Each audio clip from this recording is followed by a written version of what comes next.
त्यांना लावा.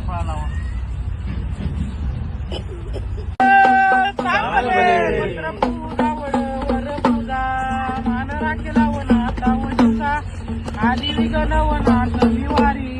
छाया धरीत व भाताच्या वरी आठ दिसा आईच वारी नवर वाजला व भक्ताच्या घरी वस्त्र पूजा वड वर पूजा मान राखेला व नाथ वजीचा गाई गोंधनाथ व वाड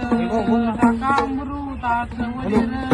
स्मरण केलं काम नाव मंदिर पावले वजन नाव मंदिर राजा घेतो जवनाची व पूजा उद काही जाळावा भक्तांचा राखावा बाळू राणीचा वर तार